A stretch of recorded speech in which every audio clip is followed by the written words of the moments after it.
Assalamualaikum warahmatullahi wabarakatuh. Selamat berbahagia jamaah ngaji tafsir Al-Quran dengan referensi kitab tafsir Al-Ibris Mu'alib Mbah Kyai Haji Bisri Mustafa Rembang dengan sanad Mbah Kyai Haji Samsul Mu'in Khalid, pendiri dan pengasuh Pondok Pesantren Darul Amin, Jajak Banyuwangi, Jawa Timur. Semoga berkah. Amin. Dilanjutkan surat Al-Baqarah ayat 19 dan ayat 20. A'udzu billahi minasyaitonir rajim. Bismillahirrahmanirrahim.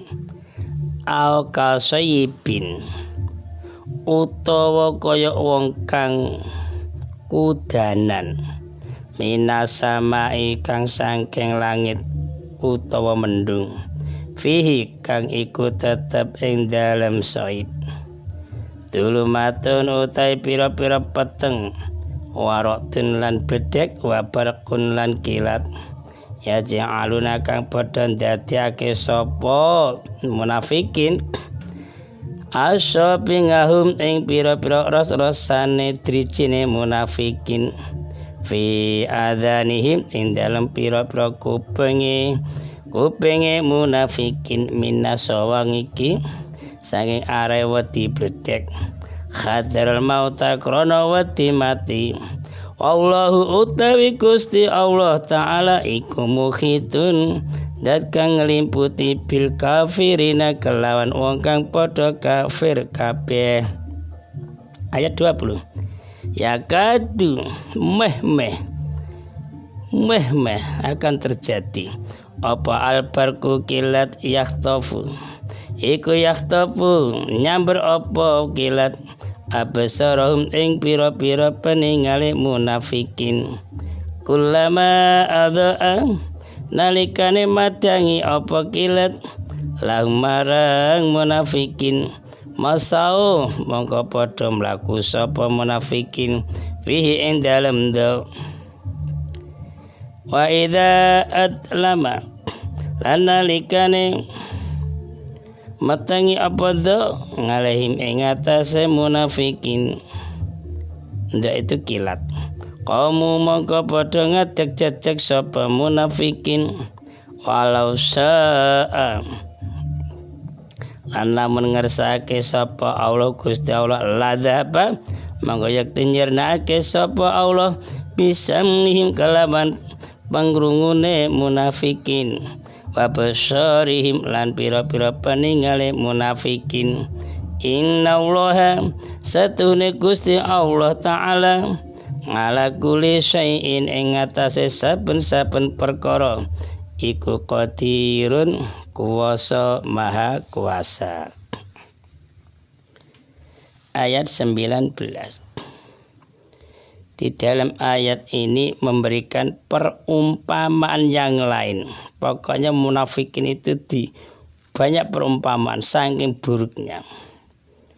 Jadi perumpamaan yang lain tentang hal ikhwal orang-orang munafik. Ceritanya gini. Orang munafik itu diumpamakan seperti keadaan orang yang ditimpa hujan lebat dalam gelap gulita. Masya Allah. Hujan lebat dalam gelap gulita penuh dengan suara gemuruh yang menakutkan. Dan kadang-kadang cahaya kilat menyambar-nyambar. Sehingga orang munafikin menutup telinga. Mengapa menutup telinganya? Karena takut binasa, takut mati, disambar kilat itu. Jadi Masya Allah, kehidupan orang munafikin seperti itu, menyakitkan, menyedihkan. Jadi demikian halnya orang-orang munafik yang selalu dalam keraguan, selalu dalam kebimbangan, kebingungan dan kecemasan dalam menghadapi cahaya Islam. Masya Allah. Menurut anggapan mereka, menurut anggapan orang munafikin, Islam itu hanyalah membawa kemelaratan. Islam itu hanyalah membawa kesengsaraan dan penderitaan. Itu menurut orang-orang munafikin. Kadang-kadang pikiran mereka orang munafikin itu menyebabkan mereka orang munafikin itu sendiri tidak dapat melihat apa yang ada di balik hujan lebat itu, yaitu Islam. Di hujan lebat itu Islam, yaitu unsur yang membawa kehidupan di atas bumi. Gak paham, saking bingungnya, saking ragunya, saking bimbangnya. Jadi kepada agama Islam tidak paham. Ayat 20. Ayat ini berhubungan erat dengan ayat sebelumnya. Seolah-olah ayat ini menyambung pertanyaan. Begini pertanyaannya. Bagaimanakah keadaan mereka orang munafikin dengan kilat itu? Nah, hampir-hampir kilat itu menyambar penglihatan mereka. Penglihatan orang munafikin itu. Betapa besar kesulitan yang orang munafikin itu menghadapi. Jadi kita orang Islam itu saja membayangkan tidak nyampe itu. Jadi orang munafikin itu melangkah bila mana ada sinar kilat dan berhenti bila cahaya itu hilang. Kan maju mundur hancur ini. Mereka melangkah bila mana ada sinar kilat, nanti kalau kilat gimana kena mati? Dan berhenti bila cahaya itu hilang. Nanti kalau berhenti gimana? Cahayanya hilang. Jadi maju kena, mundur kena, itu hancur. Itulah hal ikhwal munafikin. Demikianlah orang-orang munafik itu. Mereka mendapatkan sinar iman karena kesaksian mereka orang munafikin pada kebenaran-kebenaran ayat Allah, dan timbul keinginan untuk mengikuti dakwah Kanjeng Nabi Muhammad SAW. Tetapi karena kefanatikan yang kuat, fanatik tapi terlalu itu loh, tidak boleh, keterlaluan, kefanatikannya terlalu kuat, kecemasan terhadap tantangan orang banyak. Jadi disindir, dihina teman-teman, dia sudah cemas. Menghilangkan sinar iman itu, itu akhirnya sinar keimanan tidak masuk ke hati mereka. Ya, berakibat tetap membeku kebingungan di tempatnya. Ya, tidak bisa bergerak.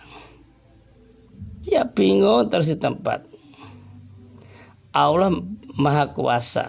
Allah itu berkuasa kok menghilangkan pendengaran, menghilangkan penglihatan mereka, sehingga mereka tidak dapat memahami suatu pelajaran dan tidak dapat memanfaatkan suatu petunjuk. Tidak manut, tidak mengikuti perintah Kanjeng Nabi, tidak mengikuti petunjuk Allah. Ya, ya gara-gara itu hatinya sudah bertumpuk-tumpuk kejahatan, kemaksiatan, keirinan, kedengkian. Namun Allah tidak berbuat demikian, meskipun Allah Maha Kuasa. Kesimpulan 1, golongan munafik ialah golongan orang-orang yang pura-pura beriman, padahal mereka sangat benci kepada Islam. Itu golongan munafik itu. Sampai hari kiamat orang itu punya grup kok. Golongan munafik. Ya, yang tahu ya golongan itu sendiri. Kita sendiri tidak tahu kok. 2, orang munafik, ya baik yang berasal dari ahli kitab, orang Yahudi, maupun yang berasal dari kaum musyrik Arab. Itu loh kegiatannya, itu loh selalu berusaha mengadakan tindakan-tindakan, perbuatan-perbuatan yang mengandung permusuhan dan mengandung tipu daya yang jahat, yaitu untuk menghambat kemajuan Islam. Namun usaha mereka sia-sia. Pokoknya siapapun kok menghambat dakwah Islam, yang menghambat itu termasuk golongan orang-orang munafik, dan hasilnya gagal total, tidak pernah berhasil. Siapapun itu. 3. Tindakan-tindakan orang munafik itu timbul itu dari penyakit yang ada di dalam jiwa mereka. Kalau menurut ilmu psikologi pendidikan, faktor dari dalam. Nah, yang pernah sekolah di SPG ini, yang kuliah-kuliah itu. Penyakit yang semakin lama makin marah, makin lama makin marah penyakit itu. Sehingga apa? Mengakibatkan penderitaan dunia dan akhirat. Ini penyakit munafik itu. 4. Orang-orang munafik mengaku berbuat baik padahal sebenarnya mereka itu membuat kerusakan di atas bumi kok. Yang ngakunya berbuat baik padahal sebenarnya mereka orang munafik itu membuat kerusakan di atas bumi. 5. Di antara ciri orang munafik ialah, di antara ini, tidak semuanya, orang munafik itu kalau berjuang hanya karena ingin memperoleh keuntungan materi. Keuntungan materi. Kadang-kadang riak juga, sering. Nah, orang-orang munafik itu tidak memperoleh hidayah. Orang-orang munafik itu tidak memperoleh petunjuk dari Allah. Karena tidak memperoleh hidayah dan tidak menerima petunjuk dari Allah, maka orang-orang munafik itu senantiasa berada dalam kesesatan. Naudzubillah min dzalik. Mudah-mudahan kita jangan menjadi orang-orang munafik. Ya Allah, jadikan orang mukmin sampai akhir hayat. Amin. Assalamualaikum warahmatullahi wabarakatuh.